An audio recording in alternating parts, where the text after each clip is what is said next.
Hello बच्चों, स्वागत है आपका एक नई क्लास में। आज क्लास में पढ़ने वाले हैं क्लास 10th मैथमेटिक्स के अंतर्गत जो आपका चैप्टर नंबर 5 है समांतर श्रेणी, उसके अंतर्गत आज हम प्रश्नावली 5.3 को सॉल्व करने वाले हैं। ठीक है, तो बच्चों ये जो प्रश्नावली 5.3 है, ये प्रश्नावली 5.3 का पार्ट 4 वीडियो है। ठीक है, क्योंकि इससे पहले हमने प्रश्नावली 5.3 के पार्ट 1, पार्ट 2 और पार्ट 3 वीडियो को बहुत ही अच्छे तरीके से, बहुत ही सिंपल मेथड से हमने कंप्लीट कर लिया था। ठीक है, तो यहाँ से अगर हम बात करें, देखो प्रश्नावली 5.3 के पार्ट 1 वाले वीडियो में हम क्वेश्चन नंबर 1 और क्वेश्चन नंबर 2 को सॉल्व किए थे। ठीक है, पार्ट 2 में हम क्वेश्चन नंबर 3 को सॉल्व किए थे, जिसमें आपके 10 क्वेश्चन थे। ठीक है, जो कि इसमें इंपॉर्टेंट जो थे मैं आपको बता चुका था। ठीक है, और पार्ट 3 वाले की बात करें तो पार्ट 3 वाले में हम क्वेश्चन नंबर 4 से लेकर क्वेश्चन नंबर 10 तक सॉल्व किए थे। ठीक है, तो क्वेश्चन नंबर 4 से क्वेश्चन नंबर 10 तक हम पार्ट 3 वाले वीडियो में सॉल्व किए थे। ठीक है, तो बच्चों ये आपका पार्ट 4 वीडियो है, जिसमें हम क्वेश्चन नंबर 11 से सॉल्व करेंगे। ठीक है, तो अगर आप पार्ट 1, पार्ट 2 और पार्ट 3 वाले वीडियो को देखना चाहते हो तो बच्चों आपको क्या करना है, प्लेलिस्ट को चेकआउट कर लेना है। ठीक है, क्योंकि प्लेलिस्ट में सभी वीडियोज चैप्टर वाइज अपलोडेड है। ठीक है, तो वहां पर जाकर उन सभी वीडियो को आप देख सकते हो। ठीक है,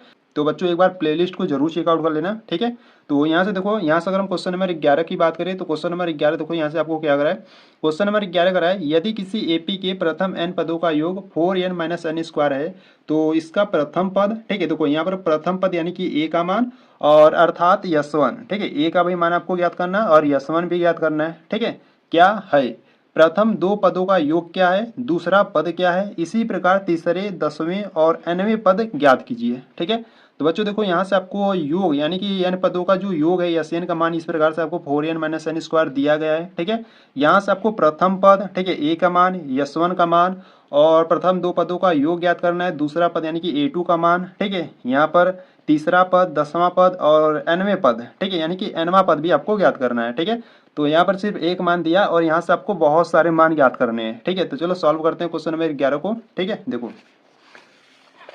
यहाँ से अगर हम बात करें क्वेश्चन नंबर 11 की, ठीक है, देखो, ठीक है, देखो यहाँ से अगर हम बात करें क्वेश्चन नंबर 11 की, ठीक है, तो बच्चों ध्यान से देखना। ठीक है, तो देखो क्वेश्चन नंबर 11 की बात करें तो देखो बच्चों आपको दिया है। ठीक है, तो पहले जो दिया उसको हम लिख लेते हैं। ठीक है, तो यहाँ से आपको दिया है, आपको क्या दिया है, आपको दिया है यस एन बराबर आपको दिया है 4n-n²। ठीक है, ये आपको दिया है और यहाँ से आपको क्या क्या ज्ञात करना है, देखो यहाँ से आपको प्रथम पद ज्ञात करना है यानी कि ए का मान ज्ञात करना है। ठीक है, और यहाँ से आपको यस1 भी आपको ज्ञात करना है। ठीक है, और यहाँ से आपको S2 भी ज्ञात करना है। ठीक है, इसी प्रकार से आपको A2 यानी कि दूसरा पद भी ज्ञात करना है और यहाँ से तीसरा पद। ठीक है, और यहाँ से आपको 10वां पद। ठीक है, 10वां पद के साथ साथ आपको nवां पद भी ज्ञात करना है। ठीक है, तो बच्चों ये सभी मान आपको ज्ञात करने हैं। ठीक है, पहला तो ए का मान आपको ज्ञात करना है, S1 का मान ज्ञात करना है, S2 का मान ज्ञात करना है, A2 का मान ज्ञात करना है, A3, A10 और AN का मान आपको ज्ञात करना है। ठीक है, तो एक मान दिया है और इतने सारे मान आपको ज्ञात करने हैं। ठीक है, तो देखो, तो बच्चों देखो यहाँ से आपको जो यस एन बराबर 4n-n² दिया है। ठीक है, अगर हम इसको अगर हम बात करें, देखो यहाँ पर जब n का मान 1 रखेंगे, ठीक है, तो यहाँ पर हमारा S1 का मान निकल जाएगा। ठीक है, तो देखो जब यहाँ से अगर हम बात करें, आपको क्या दिया है, एन बराबर आपको दिया है 4n-n² दिया है। ठीक है, n के स्थान पर 1 रखो तो यहाँ से हो जाएगा S1 बराबर 4 गुणे n के स्थान पर 1 माइनस n के स्थान पर 1, तो 1 का स्क्वायर। ठीक है, इसको सॉल्व करते हैं तो 4 हो जाएगा, माइनस 1 का स्क्वायर 1 होगा, तो 4 में से 1 जाएगा तो 3। ठीक है, यानी कि जो यस1 का मान है वो कितना है, 3 है। ठीक है, तो बच्चों यहाँ पे आपको ध्यान देना है, जो यस1 होता है ना वही आपका A1 भी होता है। ठीक है, जो यस1 होता है वही आपका A1 भी होता है। ठीक है, तो यहाँ से अगर हम बात करें तो यहाँ से आपका A का भी मान क्या आ जाएगा, 3 आ जाएगा। ठीक है, अब ये आप जानते हो। ठीक है, देखो जो A होता है वो A1 के इक्वल होता है। ठीक है, ये भी आप जानते हो। ठीक है, तो इसीलिए जो यहाँ पर जो A का मान है वो भी यहाँ से 3 आ जाएगा। ठीक है, तो देखो यहाँ से अगर हम बात करें, जब यहाँ पर n बराबर 2 रखोगे तो यहाँ से S2 का मान आ जाएगा। ठीक है, देखो जब आप n बराबर, देखो आपको दिया है SN बराबर 4n-n² दिया है। ठीक है, n के स्थान पे 2 रखो तो यहाँ से हो जाएगा S2 बराबर में 4 गुणे n के स्थान पर 2 माइनस n के स्थान पे 2 रखोगे तो 2 का स्क्वायर। ठीक है, इसको सॉल्व करो, 4 दूना 8 हो जाएगा, माइनस का 2 का वर्ग कितना हो जाएगा, 4। ठीक है, तो 8 में से 4 जाएगा तो 4 बचेगा। ठीक है, यानी कि जो S2 का मान है वो कितना है, 4 है। ठीक है, तो यहाँ से आपका S2 का मान आ गया। ठीक है, यस1 का आ गया, A का मान आ गया, S2 का मान आ गया। ठीक है, अब आपको A2 ज्ञात करना है। ठीक है, तो देखो A2 कैसे ज्ञात करोगे, तो देखो प्रश्न में आपको करा कि देखो प्रश्न में आपको यहाँ से कहा था प्रथम दो पदों का योग। ठीक है, प्रथम दो पदों का योग यानी कि A1 प्लस A2। ठीक है, A1 प्लस A2 किसके बराबर होगा, S2 के बराबर होगा। ठीक है, क्योंकि देखो H2 यस क्या है आपका योग है, ठीक है, और प्रथम दो पदों का योग H2 के इक्वल होगा, ठीक है। तो देखो यहाँ पर जो A1 का मान है या A का जो मान है वो क्या है 3 है, प्लस A2 बराबर में H2 का मान क्या है 4 है, तो यहाँ पर रखो 4, ठीक है। तो A2 इज इक्वल टू 4, 3 को उधर भेजोगे तो माइनस का 3 हो जाएगा, तो A2 इज इक्वल टू 4 में से 3 जाएगा तो 1 बचेगा, ठीक है। तो यहाँ से A2 का मान हमारा कितना आ गया 1 आ गया, ठीक है। तो ये A2 का भी मान निकल गया, ठीक है। A3 को निकाल लेते हैं, ठीक है। देखो यहाँ से अगर हम बात करें तो देखो पहले क्या करते हैं ना बच्चों, पहले AN का मान हम फाइंड कर लेते हैं, ठीक है। तो देखो यहाँ से अगर हम बात करें AN की, ठीक है, तो यहाँ से आप जो भी मान आपको पहले ज्ञात करना हो वो आप ज्ञात कर सकते हो, ठीक है। देखो यहाँ से पहले क्या करते हैं A3 को ही याद कर लेते हैं, ठीक है। तो A3 is equal to A3 को हम क्या लिख सकते हैं, A लिखेंगे प्लस 3 से कम 2 होगा इंटू D होगा, ठीक है। तो देखो बच्चों यहाँ पर हमको D का मान चाहिए, ठीक है। तो D का मान हमारे पास है, D का मान है नहीं, ठीक है। तो D का मान हम पहले यहाँ से ज्ञात कर लेते हैं। देखो D इज इक्वल टू क्या होता है, D इज इक्वल टू होता है A2 माइनस A1 होता है, ठीक है। तो बच्चों देखो A2 का मान क्या है 1 है, माइनस A1 का जो मान है वो कितना है, A1 या A का जो मान है वो कितना है 3 है, ठीक है। तो -3 में से प्लस का 1 जाएगा तो माइनस का 2 बचेगा, ठीक है। यानी कि जो D का मान है वो कितना है माइनस का 2 है, ठीक है। तो बच्चों यहाँ पे हम D का मान रख देते हैं, तो यहाँ से हो जाएगा आपका A3 बराबर A का जो मान है वो 3 है, प्लस 2 इंटू D का मान है माइनस का 2, ठीक है। तो A3 बराबर तो 3 हो गया और 2 दूना 4 माइनस का 4 हो जाएगा, और A3 बराबर -4 में से प्लस का 3 जाएगा तो कितना आ जाएगा माइनस का 1 आ जाएगा, ठीक है। तो यहाँ से आपका तीसरा पद भी निकल गया, ठीक है। तो यहाँ से तीसरा पद हो गया। अब 10वें पद को ज्ञात करते हैं। देखो यहाँ से अगर हम बात करें 10वें पद की, ठीक है। अब A10 को आप क्या लिखोगे, A लिखोगे प्लस 10 से कम 9 होता है इंटू D हो जाएगा, ठीक है। A10 को आप लिखोगे A प्लस 9D, ठीक है। तो देखो बच्चों यहाँ से अगर हम बात करें तो देखो A का जो मान है वो कितना है 3 है, प्लस 9 इंटू D का मान यहाँ से ज्ञात किए थे माइनस का 2, ठीक है। तो यहाँ पर रख दो, तो A10 इज इक्वल टू 3 हो जाएगा, और 9 दूना 18 माइनस का 18 हो जाएगा, यानी कि A10 इज इक्वल टू -18 में से प्लस का 3 जाएगा तो माइनस का 15 आ जाएगा, ठीक है। यानी कि यहाँ पर जो 10वां पद हो जाएगा वो माइनस का 15 हो जाएगा, ठीक है। तो यहाँ पर आपका A10 भी ज्ञात हो गया, ठीक है। अब AN का मान ज्ञात करते हैं, ठीक है। देखो AN की बात करें तो देखो AN इज इक्वल टू क्या होता है, पहले सूत्र को लिखते हैं। AN इज इक्वल टू होता है A plus N minus 1 into D होता है, ये आपका सूत्र होता है, ठीक है। तो बच्चों देखो यहाँ पर हो जाएगा आपका AN बराबर में A का जो मान है, देखो A का मान हमारे पास 3 है, ठीक है। तो यहाँ पर रखो 3 plus N minus 1 into D का मान है हमारे पास माइनस का 2 है, ठीक है। तो यहाँ से देखो AN इज इक्वल टू ये हो जाएगा 3, ठीक है। -2 का मल्टीप्लाई अंदर कर लेते हैं, ठीक है।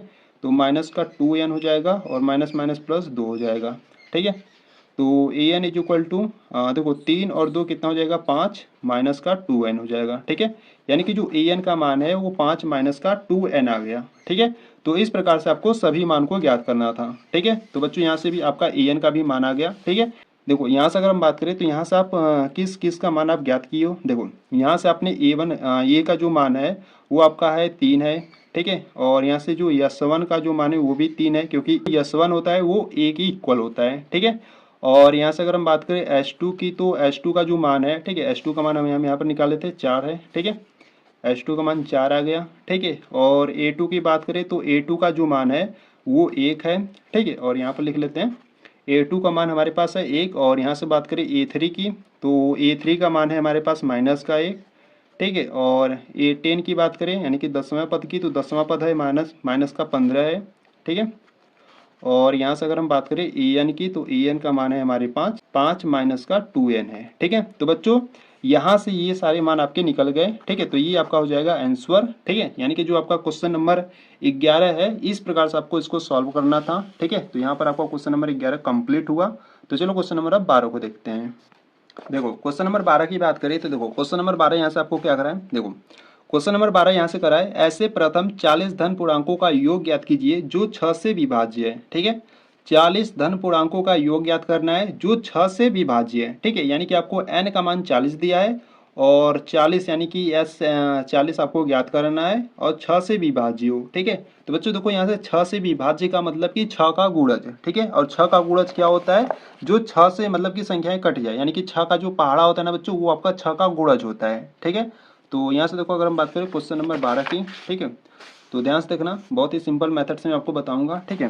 देखो यहाँ से अगर हम बात करें क्वेश्चन नंबर 12 की, ठीक है, तो देखो बच्चों यहाँ से आपको प्रश्न करा कि 40 धन पूर्णांकों का योग ज्ञात कीजिए। ठीक है, तो 40 धन पूर्णांकों का योग ज्ञात करना है और यहाँ से जो जो 6 से विभाज्य हो, ठीक है, जो 6 से विभाज्य हो यानी कि 6 का गुणज। तो देखो 6 का गुणज होगा 6 होगा, 12 होगा, 18 होगा, ठीक है, 24 होगा, डॉट डॉट डॉट, ये बहुत पदों तक जा सकता है। ठीक है, 6 का गुणज बहुत पदों तक यानी कि 40 पदों तक जाएगा। ठीक है, इस प्रकार से। तो बच्चों देखो यहाँ से अगर हम बात करें, ठीक है, तो यहाँ से देखो ए का जो मान है वो कितना है, 6 है। ठीक है, डी की बात करें तो डी इज इक्वल टू होता है ए टू माइनस ए वन। तो ए टू का जो मान है वो 12 है, माइनस ए वन का मान 6 है। ठीक है, तो 12 में से 6 जाएगा तो 6 आ जाएगा। ठीक है, एन का मान हमारे पास 40 है क्योंकि हमको 40 धन पूर्णांकों का योग ज्ञात करना है। ठीक है, और यहाँ से हमको क्या ज्ञात करना है, एस 40 का मान हमको ज्ञात करना है। ठीक है, तो देखो बच्चों यहाँ से अगर हम सूत्र की बात करें, ठीक है, तो देखो योगफल का सूत्र क्या होता है, योगफल का सूत्र होता है एस एन बराबर n/2 ब्रैकेट में होता है 2a plus n minus one into D होता है। ये आपका सूत्र होता है। इस सूत्र में सभी मान को रखेंगे। ठीक है, तो देखो यहाँ पर n का मान 40 है। ठीक है, तो यस 40 बराबर में n का मान 40 है, बट्टे में 2 आ जाएगा, ब्रैकेट में 2 इंटू a का मान है 6 प्लस n का मान 40 माइनस वन इंटू में d का मान क्या है, d का मान 6 है। ठीक है, इसको सॉल्व करो तो यस 40 इज इक्वल टू, देखो यहाँ से संख्याएं कट रही है, 2 एकम 2, 2 बीस में 40। ठीक है, यानी कि यहाँ से आपका गया 20 और यहाँ से हो जाएगा 6 दूना 12 प्लस 40 में से एक जाएगा तो 39 और इंटू में 6 है। ठीक है, तो यहाँ से हो जाएगा 20। ठीक है, और ये 12 प्लस इनको गुणा कर लो। ठीक है, देखो 9 छक्का 54, ठीक है, 4 हासिल 5 और 6 त्रिक 18, 18 5 कितना हो जाएगा, 23 हो जाएगा। ठीक है, तो यहाँ से अगर हम बात करें तो यहाँ से 20 और 12 और 234 को जोड़ दो। ठीक है, तो 34 और 2 कितना हो जाएगा, 36, यानी कि 246 हो जाएगा। ठीक है, जोड़ोगे तो कितना हो जाएगा, 246। ठीक है, अब 246 का गुणा 2 में कर लो, फिर बाद में 0 बढ़ा देना। ठीक है, देखो 2 का गुणा 6 में करोगे तो 12 हो जाएगा, हासिल 1। ठीक, 4 दूना 8, 8 एक 9 हो जाएगा। ठीक है, 2 दूना 4। ठीक है, और 0 यहाँ से बढ़ा लो। ठीक है, यानी कि यहाँ पर जो 40 पदों का जो योग है बच्चों, यह क्या आ गया आपका, 4920 आ गया। ठीक है, 40 पदों का योग कितना आ गया, 4920 आ गया। ठीक है, तो यहाँ से आप लिख सकते हो। देखो यहाँ से आपको नीचे लिख देना है। ठीक है, मैं लिख देता हूँ। ठीक है, देखो यहाँ से आपको लिखना है, अतः प्रथम 40 धन पूर्णांकों का योग। ठीक है, अतः प्रथम 40 धन पूर्णांकों का जो योग है वो कितना है, 4920 है। ठीक है, जो 6 से विभाज्य है। ठीक है, जो 6 से विभाज्य है। ठीक है, तो इस प्रकार से इसको आपको सॉल्व करना था। ठीक है, तो बच्चों यहाँ पर आपका क्वेश्चन नंबर 12 कंप्लीट हुआ। ठीक है, तो चलो क्वेश्चन नंबर 13 को देखते हैं। देखो यहाँ से अगर हम बात करें क्वेश्चन नंबर 13 की, ठीक है, तो क्वेश्चन नंबर 13 में देखो आपको क्या दिया है। क्वेश्चन नंबर 13 में आपको दिया है 8 के प्रथम 15 गुणजों का योग ज्ञात कीजिए। ठीक है, यानी कि आपको क्या करना है, 8 के प्रथम 15 गुणजों, यानी कि देखो यहाँ पर 15 गुणजों मतलब कि यहाँ पर n का मान आपका 15 है। ठीक है, और 8 का गुणज। ठीक है, तो 8 का गुणज यानी कि 8 का पहाड़ा। ठीक है, तो 8 से ऐसे संख्या जो 8 से कट जाती है। ठीक है, तो वही आपका 8 का गुणज होता है। ठीक है, देखो यहाँ से अगर हम बात करें क्वेश्चन नंबर 13 की, ठीक है, तो ध्यान से देखना बच्चों। देखो यहाँ से अगर हम बात करें तो देखो 8 का गुणज क्या होगा, देखो 8 का गुणज होगा 8 होगा। ठीक है, 16 होगा, 24 होगा, ठीक है, 32 होगा, इसी प्रकार से डॉट डॉट डॉट जाएगा। ठीक है, तो बच्चों यहाँ से देखो ए का मान क्या है, ए का मान है हमारे पास 8 है। ठीक है, डी की बात करें तो डी का मान हम A2 में से A1 को घटाते तो देखो A2 का मान 16 है, माइनस A1 का मान 8 है। ठीक है, 16 में से 8 जाएगा तो 8 बचेगा। ठीक है, और यहाँ से अगर हम बात करें तो देखो आपका n यानी कि कितने पदों तक, यानी कि देखो यहाँ से कहा था कि 8 के प्रथम 15 गुणजों का योग ज्ञात करें। ठीक है, यानी कि जो n का मान है वो क्या है, 15 है। ठीक है, और यहाँ से आपको क्या ज्ञात करना था, 15 गुणजों, यानी कि आपको यस 15 आपको ज्ञात करना था। ठीक है, तो बच्चों इस प्रकार से आपको श्रेणी बना लेना है। ठीक है, और यहाँ से सभी मान को इस प्रकार से ज्ञात करने के बाद, और प्रश्न में आपको कह रहा था कि 15 गुणजों का योग ज्ञात करें, तो यहाँ से एस 15 का आपको मान ज्ञात करना है। ठीक है, तो देखो हम क्या करेंगे, पहले सूत्र को लिखेंगे। ठीक है, तो देखो बच्चों यहाँ से सूत्र की बात करें तो सूत्र क्या होता है, एस एन बराबर होता है n/2 ब्रैकेट में होता है 2a plus n minus one into D होता है। ठीक है, ये आपका सूत्र होता है। इन सूत्र में सभी मान को रखेंगे। ठीक है, देखो यहाँ से हो जाएगा S 15। ठीक है, n के स्थान पर 15 रखें तो n का मान है 15 बट्टे में 2 ब्रैकेट में 2 इंटू ए का मान क्या है 8 है, प्लस में एन का मान है 15, ठीक है, -1 इंटू डी का मान है 8, ठीक है। इसको क्या करते हैं, अब सॉल्व करते हैं। देखो तो यहाँ से आ जाएगा आपका 15/2, ठीक है, और 8 दूना 16 प्लस 15 में से एक जाएगा 14 गुणे 8 कर लो, ठीक है। इनको सॉल्व करो तो देखो यहाँ से हो जाएगा आपका 15/2 ब्रैकेट में हो जाएगा 16 प्लस अब 14 गुणे 8, ठीक है। तो 14 8 कितना होता है 112 होता है, ठीक है। और 112 और 16 को जोड़ दो तो 112 और 16 जोड़ोगे तो कितना हो जाएगा 128 हो जाएगा, ठीक है। यानी कि 15/2, ठीक है, ब्रैकेट में इनको जोड़ोगे तो कितना हो जाएगा 128 हो जाएगा, ठीक है। तो देखो बच्चों यहाँ पे संख्याएं कट रही है, देखो 2 एकम 2, 2 छक्के 12 और 2 चौका 8, ठीक है। यानी कि यहाँ पर आपका आ गया 15 गुणे 64 आ गया, ठीक है। तो 15 गुणे 64 कर लो, जितना मान आएगा वही आपका आंसर होगा, ठीक है। देखो यहाँ से अगर हम बात करें 64 गुणे 15 की, ठीक है, तो 5 चौका 20 हासिल 2, 6 पंजे 30, 30 2 32 हो गया, ठीक है। 64 एकम 64, तो यहाँ से हो जाएगा 0, 4 2 6, 6 3 9, ठीक है, यानी कि 960 आ गया। जब इसका आप मल्टीप्लाई करोगे, ठीक है, तो कितना आ जाएगा आपका 960 आ जाएगा, ठीक है। तो यहाँ पर जो 15 पदों का जो योग है, ठीक है, यानी कि जो 15 पदों का योग है वो कितना आ गया 960 आ गया, ठीक है। तो यहाँ से आपको लिख देना है, ठीक है। यहाँ से आप क्या लिखोगे, यहाँ से आप लिखोगे अतः 8 के, ठीक है, अतः 8 के प्रथम 15 गुणजों, ठीक है, 15 गुणजों का जो योग है, गुणजों का जो योग है वो कितना है 960 है, ठीक है। तो इस प्रकार से आपको सॉल्व करना था क्वेश्चन नंबर 13 को, ठीक है। तो बच्चों अगर आपको कुछ भी डाउट हो रहा है तो एक बार फिर से देखो, ठीक है, वीडियो को थोड़ा सा रिवर्स करो, एक बार फिर से देखो, अच्छे तरीके से आपको समझ में आ जाएगा, ठीक है। तो यहाँ पर आपका क्वेश्चन नंबर 13 कंप्लीट हुआ। तो चलो क्वेश्चन नंबर 14 को देखते हैं, ठीक है। देखो यहाँ से अगर हम बात करें क्वेश्चन नंबर 14 की, ठीक है, तो देखो क्वेश्चन नंबर 14 यहाँ से आपको करा है, क्वेश्चन नंबर 14 करा है 0 और 50 के बीच विषम संख्याओं का योग ज्ञात कीजिए, ठीक है। यानी कि 0 और 50 के बीच में हमको क्या करना है, विषम संख्याओं का योग ज्ञात करना है, ठीक है। तो ये जो क्वेश्चन है बच्चों 14 जो क्वेश्चन है, ये जो क्वेश्चन नंबर 14 है ना, ये आपके लिए IMP है, ठीक है। इसको इंपॉर्टेंट बना लेना है क्वेश्चन नंबर 14 को, ठीक है। तो चलो सॉल्व करते हैं क्वेश्चन नंबर 14 को। देखो यहाँ से अगर हम बात करें, ठीक है, देखो यहाँ से अगर हम बात करें क्वेश्चन नंबर 14 की, ठीक है, तो क्वेश्चन नंबर 14 आपके लिए इंपॉर्टेंट है, ठीक है। तो ध्यान से देखना है इसको। देखो क्वेश्चन नंबर 14 में आपको करा है कि 0 और 50 के बीच विषम संख्याओं का योग ज्ञात करना है, ठीक है। तो बच्चों देखो 0 से लेकर 50 के बीच, ठीक है, 0 से 50 के बीच में विषम संख्याएं आपको ले लेनी है, ठीक है। तो देखो यहाँ से आपको AP इस प्रकार से बनेगा, देखो 0 और 50 के बीच में विषम संख्याएं, देखो एक तो 1 होगा, ठीक है, प्लस यहाँ से हो जाएगा 3 प्लस 5 प्लस 7, ठीक है, प्लस डॉट डॉट डॉट 50, 0 और 50 के बीच में तो 50 आपका सम है, ठीक है। आपको विषम संख्या लेनी है तो 50 से कम क्या होगा 49, ठीक है। तो 49 आपका क्या है विषम संख्या है, ठीक है। तो बच्चों यहाँ से आपको एक AP मिल गया, 1 plus 3 plus 5 plus 7 dot dot dot कहाँ तक प्लस 49 तक, ठीक है। तो ये आपको एक श्रेणी मिल गया। अब इस श्रेणी का हमको क्या करना है, इसका योग ज्ञात करना है, ठीक है।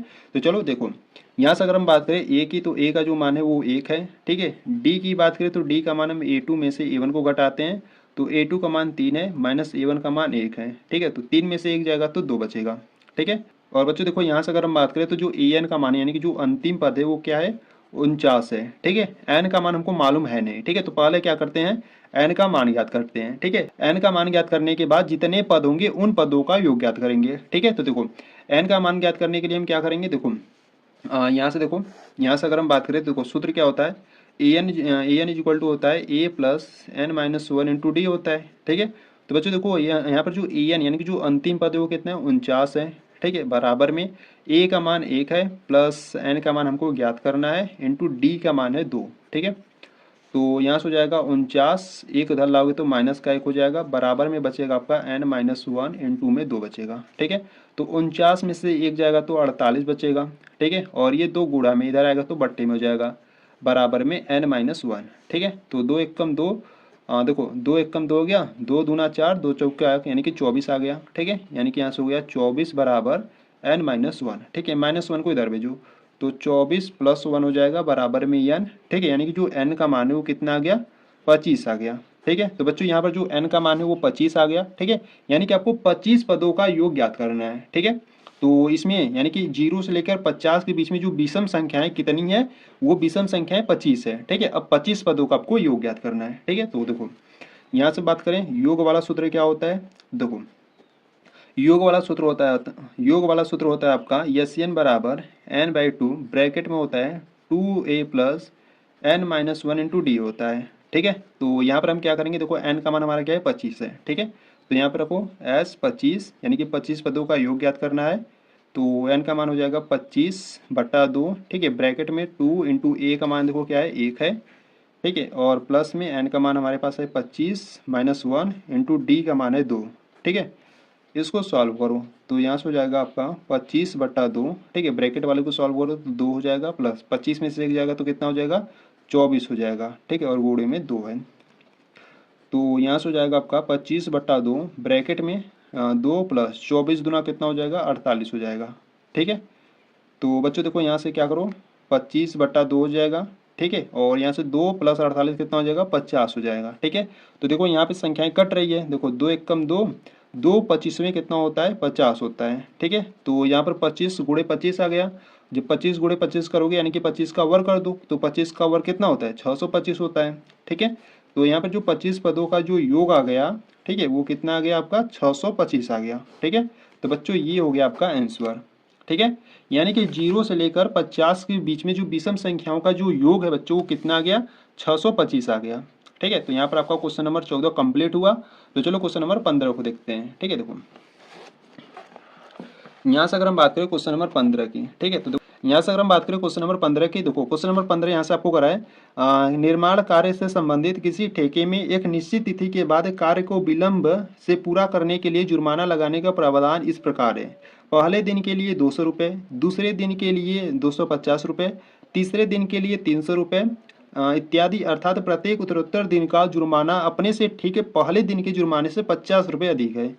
एक ठेकेदार को जुर्माने के रूप में कितनी राशि अदा करनी पड़ेगी यदि वह इस कार्य में 30 दिन का विलंब करता है। ठीक है, तो देखो बच्चों प्रश्न के कहने का ये मतलब है कि कोई यहाँ पर ठेकेदार है। ठीक है, अब वो जब विलंब से कार्य करता है तो पहले दिन का जो जुर्माना है वो कितना है 200 रुपये है। ठीक है, यानी कि जो A1 का मान है वो 200 है। ठीक है, दूसरे दिन का जो जुर्माना है 250 है, यानी कि जो A2 का मान है वो 250 है। ठीक है, तीसरे दिन का जो जुर्माना है वो कितना है 300 रुपये है। ठीक है, यानी कि जो A3 का मान है वो आपका 300 है। ठीक है, इसी प्रकार से है आपका।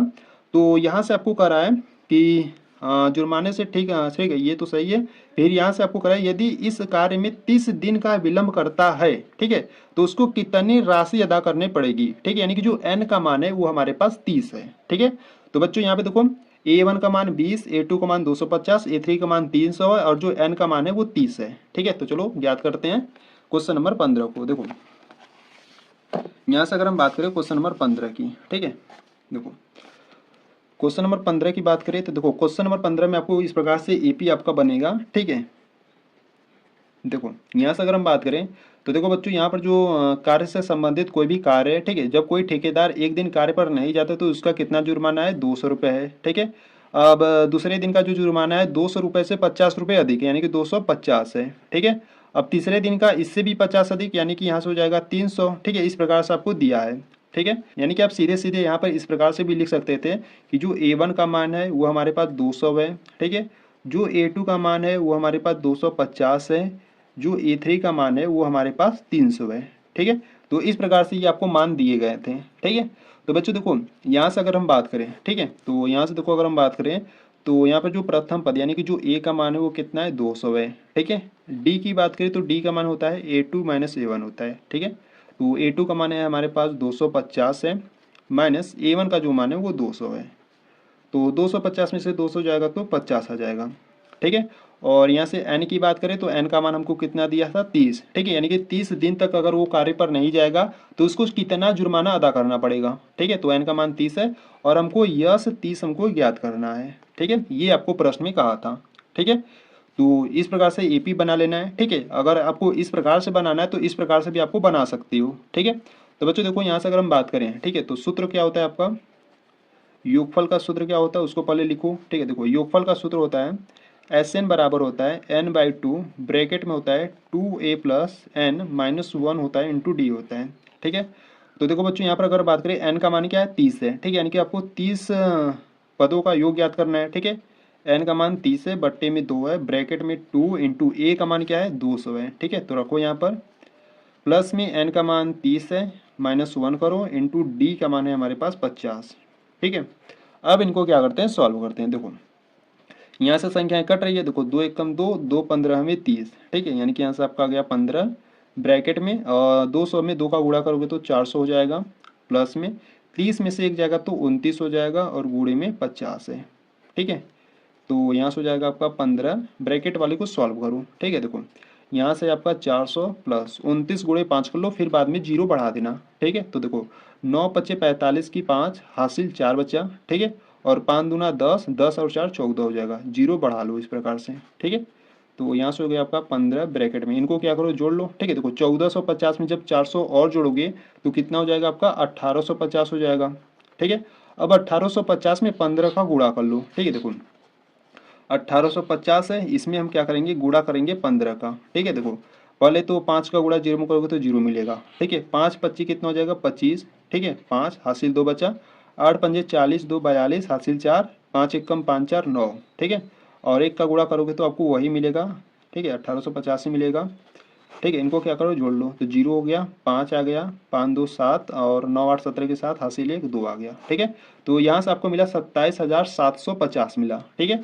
जब आप 15 का गुणा 1850 में करोगे तो आपको मिलेगा 27,750 मिलेगा, ठीक है।